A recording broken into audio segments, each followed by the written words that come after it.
Hello and welcome to the show with me, Jillian Godsil. Today my guest is Ben Appleby, who is the co-founder and chief product officer of The Unseen Agency, of which Action is the latest project. Ben, thank you for coming on the show.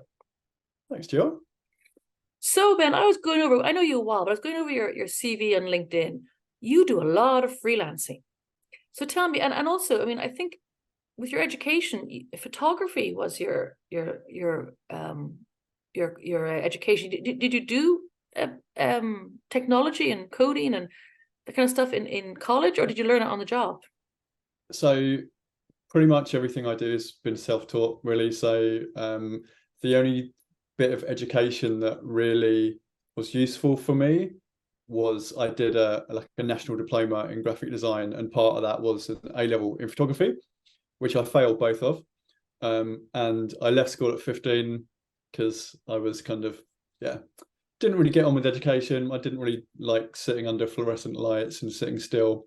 It wasn't really my vibe. So I was put into smaller classes and made to draw mazes in little rooms with special kids. And as soon as I could get out of there, I was out selling websites to people on the high street, and I was a chef for a while as well. So very much kind of as soon as I could get away from the education system, I was out doing things on my own. Yeah. Wow. And I mean, would you consider yourself neurodiverse?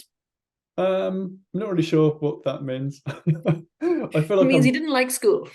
I didn't like school. No, I didn't. There was one teacher that I liked, and she kind of believed in me and saw a bit of hope in me, and I worked my arse off for her because of that.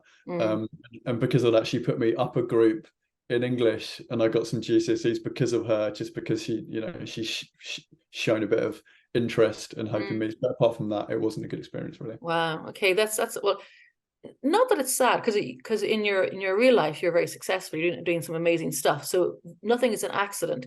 But it is tough if you're a kid in school, and I mean the educational system as it currently is very, very, it's industrial, isn't it? It's made to make people into work on the production line in factories. Absolutely, it's really regimented. It's old school, and it only really caters to students that can, remember the written word and play it back on a paper test. And that's just not really how my brain works. So I think you're neurodiverse. I think you're definitely okay, cool. Let's go with it. I'm neurodiverse. Yeah. Which is cool. It is cool. People are realizing more and more that education fails kids oftentimes because it is so regimented. And the kids that are failed, increasingly people are discovering that, they have an amazing talents and skill sets in other areas, that they're not meant to sit in a row for 40 minutes and then move to the next classroom for 40 minutes, as you say, under fluorescent lights, and being expected just to take in stuff and then vomit it all out again in a paper trail. So you're neurodiverse, which explains then when I went through. So you do a lot of freelance work. So obviously you like the freedom, you're learning on the job. So tell me, what kind of skills are needed to be a freelance operator? First and foremost, you need to be really thick-skinned and resilient. I think the kind of freelance gigs that I started doing were kind of web design jobs, and because you're freelance, you're brought in for a very short and specific project, and if you can't deliver it quickly and efficiently, they don't hire you again. So I thrive in those high pressure scenarios, and so did really well in my early days of freelancing, and then started working for big agencies, and then started to work with really clever people who were also sort of very high energy, lots of really clever people, lots of geeks, and again just thrived in that environment and lapped up as much knowledge as I could, was able to then diversify into other areas, UX design, user research, CX and stuff like that. So I've been doing that for 20 years, and I've only really taken permanent jobs as tactical placement. So to get a mortgage, for example, having 15 years worth of freelance experience is not good enough to give me a mortgage, even though I was earning twice as much as the permanent people. So, okay, let's tick that box and get a mortgage. And then I took a head of UX position, just to get the title, really, just to kind of get experience managing people. And so, yeah, it's been very tactical. But in terms of freelancing, I control my career. I decide what I do. I get to pick and choose jobs that I do. And when you go into these freelance positions, people listen to you and they do what you recommend for a certain period of time until it starts to become about politics. And then, you know, if you're not given the answers they want, then, you know, they'll find a way to get rid of you. It's very cutthroat, and you have to be really good. You have to perform at a high standard. And I think that's one of the reasons why I've been successful doing it that way. Interesting. I was going to ask about the challenges and the rewards, but you've answered my question already. The challenges are, you know, resilience, you have to perform the whole time, but the rewards are you're paid more than the people contemporaries, but then you're out in your ear as soon as the project is finished. Absolutely. Did you find going from job to job, different freelance gigs, you're learning the whole time, so the skills are transferable, presumably?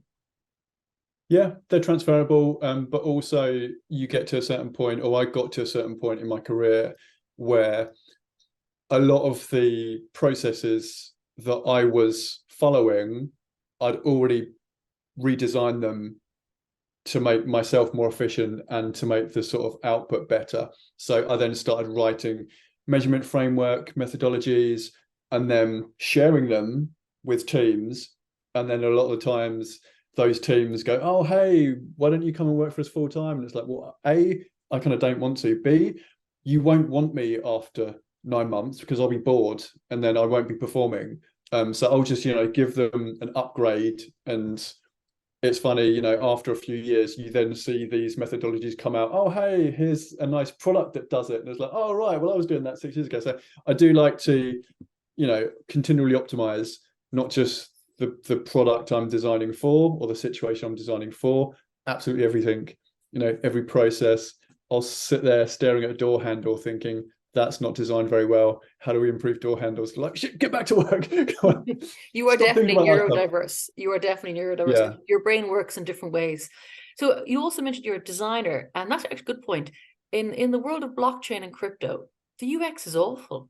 Would you agree? It is. Yeah, it is. But it's by design or by undesign, however you want to sort of pitch it. You know, in the early days of websites, the UX was terrible. And the reason for that is because it was built by the enablement of new tech. You know, the people that were designing the first websites were doing it in their bedrooms. They weren't product designers, they were techies, they were coders. So they were making it work and only work, you know. They weren't thinking about the user experience. And then the product guys came in and started improving the way it worked. And it's the same with blockchain. It's being led by tech, and tech people don't necessarily think about the way that non-tech people use it. If it works for them, that's good enough. But in the real world, you know, we're not all clever techies. We need to have, you know, things laid out, nicely labeled, easy to use. And it's the same with, you know, blockchain. So, you know, the first iterations of Web3 dApps, you know, are going to be quite crude because a lot of them are built by, you know, tech-led startups where they don't have the benefit of hindsight with, you know, 20 years worth of UX experience under their belt. So, you know, agencies are now starting to hire in UX teams. So I've been doing, you know, working on Web3 projects for years. You know, I've been in blockchain since 2013. And for the first time, about a year ago, a boutique agency like Beyond London are actually hiring for Web3. Like, oh, wow, agencies are allowed to hire. You have blockchain companies now, you know, whereas normally it's like, oh, we can't touch them, it's crypto, you know, it's bad. And now they're quite proud to be having Solana on their books. And it's like, oh, wow, I'm working for an agency, and now I've got to go through, you know, a product manager, an accounts team, and now I'm like 7 steps away from the people that I was working directly with now. So it's very much kind of like, oh, well, do I want to be doing that? I was going to say, do you? Well, I mean, it's more challenging because, you know, getting stuff signed off is harder. It takes longer, and actually a lot of the idea gets diffused because more people have a stake in it, and therefore stuff moves slower. More stakeholders, and it's less agile. And because a lot of the work that I've been focusing on in the last few years has been super agile, direct with startups or my own businesses, we just get shit done quicker. Mm. And that's the way I like it. The faster, the better. Learn, iterate, adjust. And so, yeah, that's... Yes, it's becoming more red tape and bureaucratic. Yeah. So tell me, you're also a researcher, and you mentioned things called journey mapping. What is journey mapping? I don't know that term.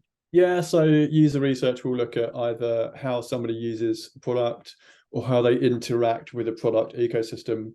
So journey mapping would be finding a bunch of appropriate people that might use a service or a product and talking to them, interviewing them, asking them about their daily tasks, what kind of systems they use, and categorizing that research into different sections. So it might be behavioral. So things that they do because of who they are or where they've been. It might be environmental. I use a laptop. I've got an Apple Watch. Or it might be like really tactical. I've got this task to do and this happens to do it. So I collect that research. I chunk it into different categories. I tag it up and then derive insights from that research. And then I'm able to look at a kind of helicopter view, cross-reference that with, 10 users. And you can kind of see, you can then map that whole customer journey, and you'll do it in a blueprint format. So you'll draw technical diagrams to kind of really understand it.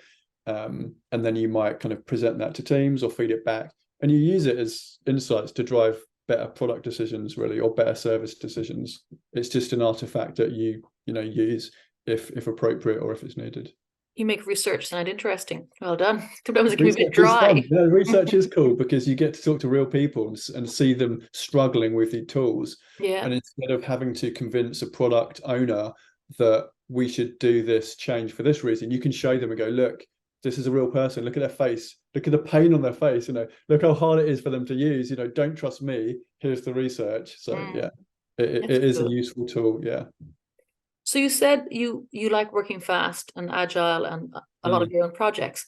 The cake, tell me about the cake, where that came from and what that is doing. Yeah, so I came up with a solution to a problem about misinformation and like malicious information in the crypto space. So lots of scams, lots of rug pulls for your general crypto onboarder. And then also lack of real platform and kind of support for people that are already sort of clued up and in crypto. And so it's a chat platform that I developed. I went out and found lots and lots of different crypto experts and started interviewing them and talking to them about this problem.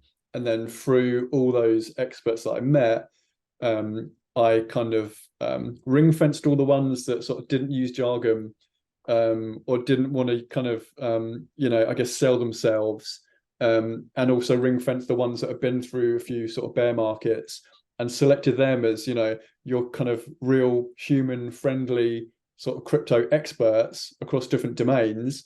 And then users were able to use the cake. It's a bit like on a WhatsApp. You'd log into the system, you'd search for, a need, like it might be, I want to know about metaverse or NFTs. And then the advisors that would come out of that search not only were experts in their own right, so a lot of them accredited, but they've also been screened and canvassed by me for their ability to empathize with people. So we then found a way to sort of gamify that system as well. So the more trustworthy that the feedback for those advisors were, the higher up the rankings they were. So we were, trying to use the Satoshi's kind of model of trust and consensus and use that to help people that wanted to learn about topics across the crypto ecosystem. What is a website for that, for the cake? It's thecake.chat.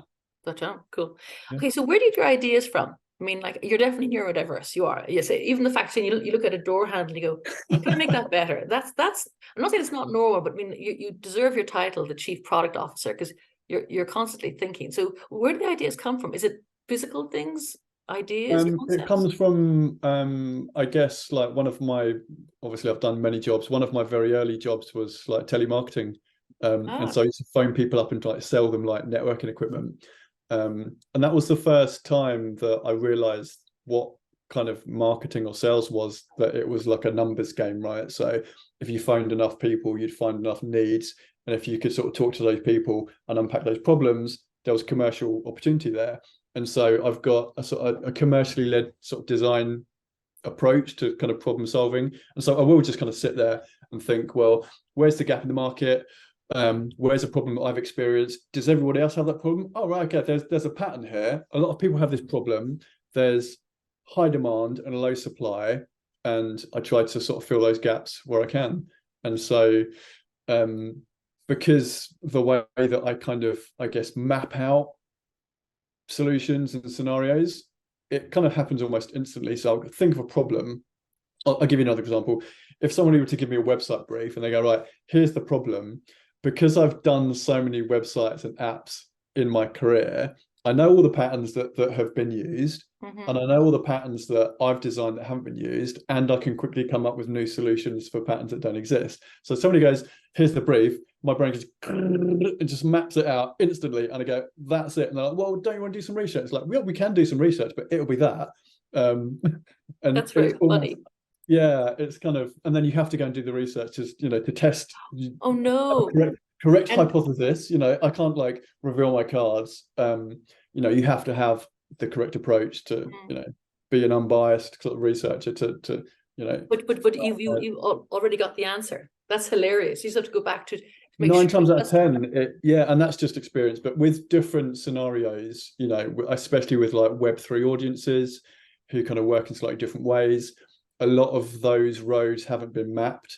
And so I spend a lot of time thinking about not just what other projects are doing, but whether those projects are filling product market fit, whether there's a need or not, whether there's a gap, who hasn't done this, and just very quickly sort of looking at, but same with the cake, I'd look at products to see if they're scammy or legit.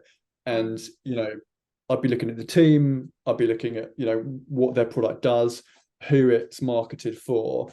And so I just end up with hundreds of different ideas a day, and then I just kind of harvest them, and all the best ones I just sort of keep surfacing.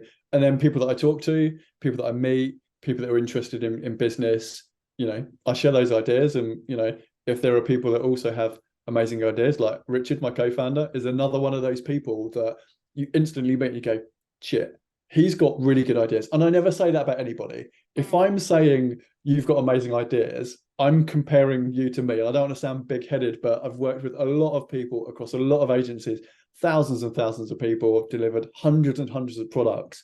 I can instantly know if somebody is sort of high quality or not. And so when you meet somebody like Richard, you go, oh God, I've got to work with this guy. And then we get all our best ideas. And then it's part of my role to distill those ideas down for commercial viability. Because you're the product officer. Right. Can we build it? Is it possible to build it? How's it going to cost? What's the return? Over what period? What audience are we looking at? And very quickly distill down. And that's where action sort of came to light, because it really was the best of everything I had and the best of what Richard's had. And it's just something that we're really proud of. We haven't seen anything like it before. And it's just so fun to do something that is that innovative. And every time you tell somebody about it, like, oh my God, that's really cool. And it's like, yeah, it is cool. But can it work? Can we sell it? Can we get it to market? All these things are, the daily gripe of a product owner or manager, right? And there's a lot of work and a lot of planning and a lot of rigor and a lot of process that you need to get this kind of stuff, scoped, built, and to market. So before we talk about action, just tell me, first of all, sports, there's all to do with sports. So are you in real life, are you a sports mad person? Do you participate or do you watch? So this is the crazy thing. Like, I'm the black sheep of the family. Like, Richard's like an ex-professional rugby player. He's the complete sports nut. I'm not that guy. I never really played football.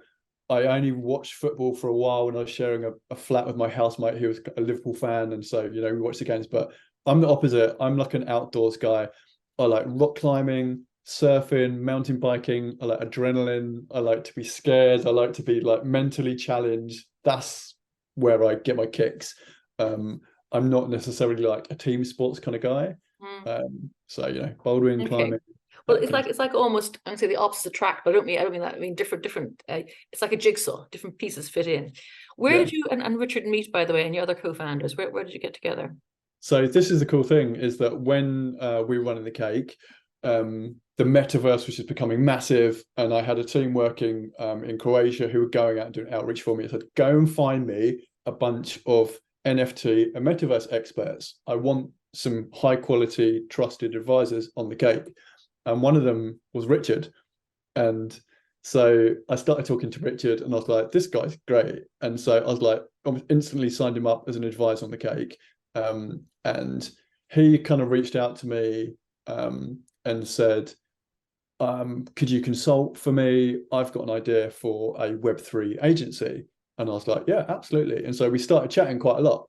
And in the end, it got to a point was like, well, I'm going to waive all the consultancy fees because I really like this guy. He's got amazing ideas and he's got really good experience in business as well.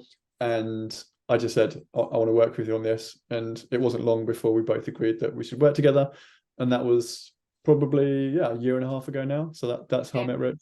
Yeah. Perfect. So now then to action. This is one of the first, is this the first project out of the Unseen Agency or the Yes, first one? Okay. Mm-hmm. So tell me a bit about the genesis and how it's going to work. So tell me how you see it. Yeah, so Action is, as far as we know, the only platform to take the real life actions of sports players, actions that they've been working their whole careers to create, and we immortalize them on the blockchain, and they're represented as NFTs.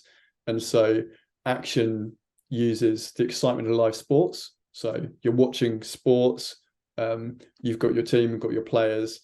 And when these moments in time happen, they're really very special. And certain actions can last a lifetime because you'll be talking about these actions in a pub 20 years later, because the speed of the ball, the accuracy of the hit, the motivation of the player, the look on his face, all these things are, really extremely emotionally led and very important. And so that goal is collected in data. And there's lots of companies that do that, but one company that does it called Opta, they actually watch the live games and they log all the actions from every player and they provide that data to betting companies. And so we use that live feed because we don't want to say, oh, was it a goal, wasn't it a goal? We'll use the official source.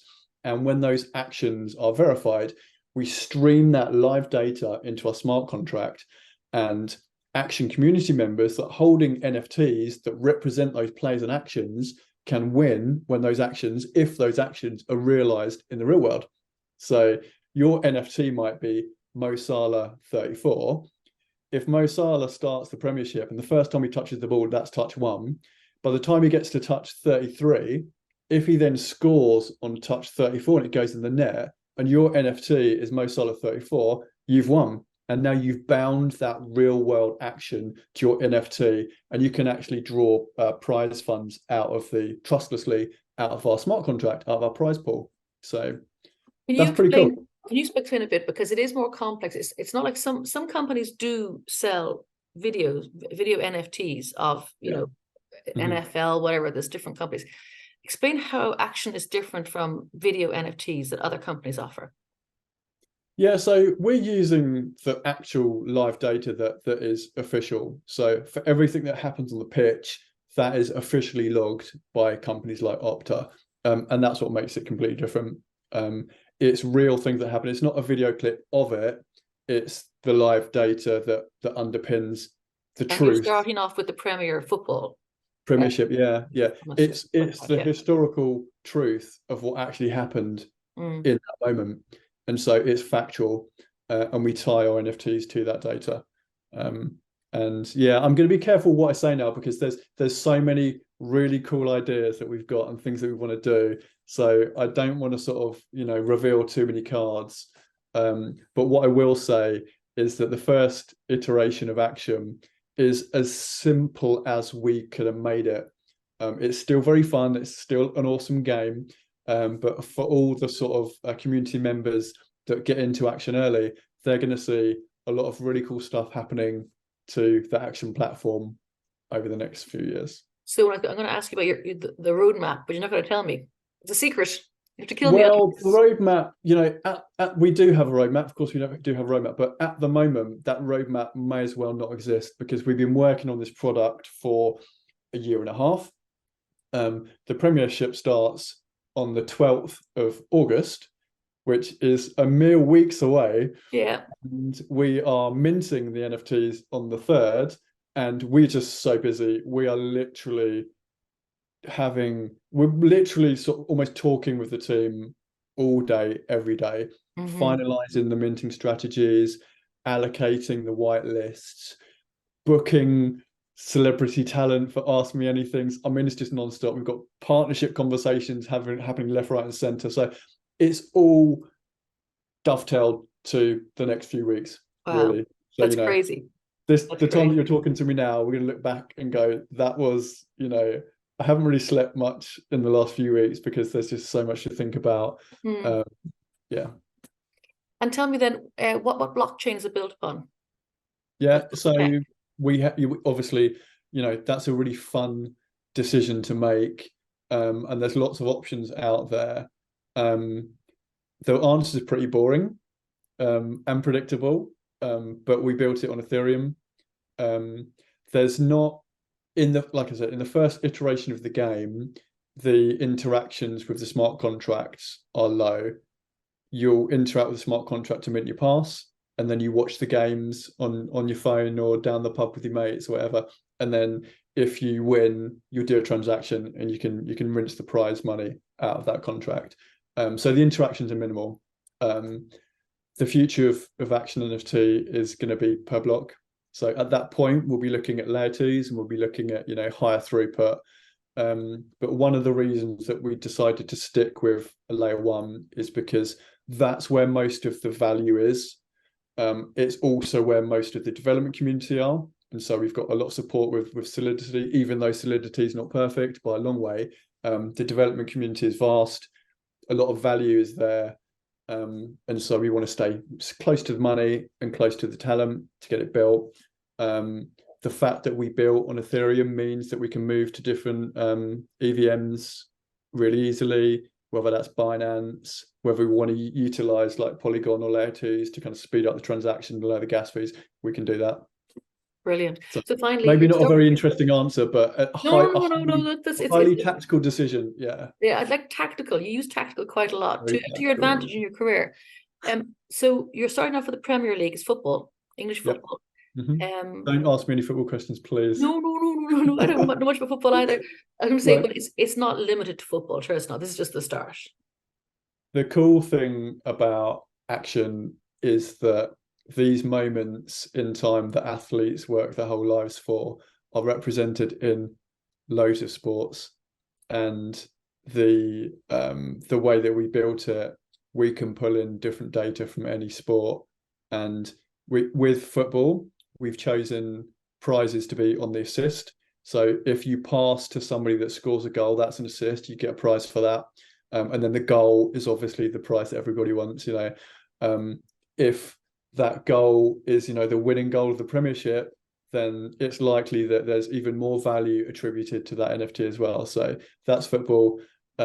Richard really likes cricket, so and cricket is a really good game. There's lots of good actions for cricket as well.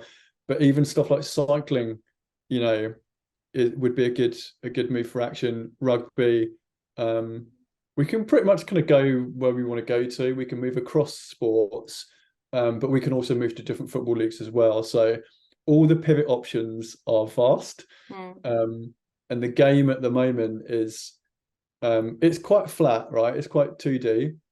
There's lots of options that we could do to enrich that player experience. So we can add geospatial data. You know, there are partners that we've spoken to that actually use cameras and infrared to get 3D data from live games. So we could then pin those to the NFTs in the future. So there's so much richness in the gameplay we can do. There's so many different sports that we can do. So we're kind of just, you know, hedging our bets, pun intended, and just, you know, focusing on delivering the most simple, basic game that we can in an app that works bug-free, where, you know, we spent a lot of time making sure that the contracts have been audited like 3 times now. The last thing we want is for our community to get rugged in any way, for any hacks or exploits. So, you know, it's belt and braces. It looks cool, you know, but you know, it's not what action will be down the road. But for the time being, we're going with football. Yeah. Okay. And finally, people want to find out about action. What is the address? So you have to spell it out because it's not. Yes, please. So I am going to spell it. It's AKSHUN. Action. Yeah. Action. Yeah. NFT.xyz. I think we also now have action.xyz. And go there, sign up. There's no sign up. It's Web3. Oh, just go there. The wallet. Yeah, you connect a wallet. Yeah. And yeah. Cool. Wow. Yeah. Well, I wish you every success. A lot's happening. Can you tell me any of your secret AMAs coming up? Secret sports stars? No, because a secret. Okay. We've got 3 possible AMAs. We haven't finalized the bookings yet, so I'm not going to say now. Watch this space. That's going to happen on the 2nd of August. Okay. So if you want to talk to these footballers and find out about some of their actions that they've had in their career and what motivates them, go onto our Twitter. So that's @ActionNFT. Follow us to keep up with our updates. Join our Discord and get ready for our minting phase, which starts on the 3rd. And if you're happy to pass, then you can get access to the talent. So come join us on the journey. Okay, well, congratulations. Keep fingers crossed everything goes well. And we'll be back to hear more down the line. Thank you very much indeed, Ben. Always a pleasure, Jill. Thank you very much.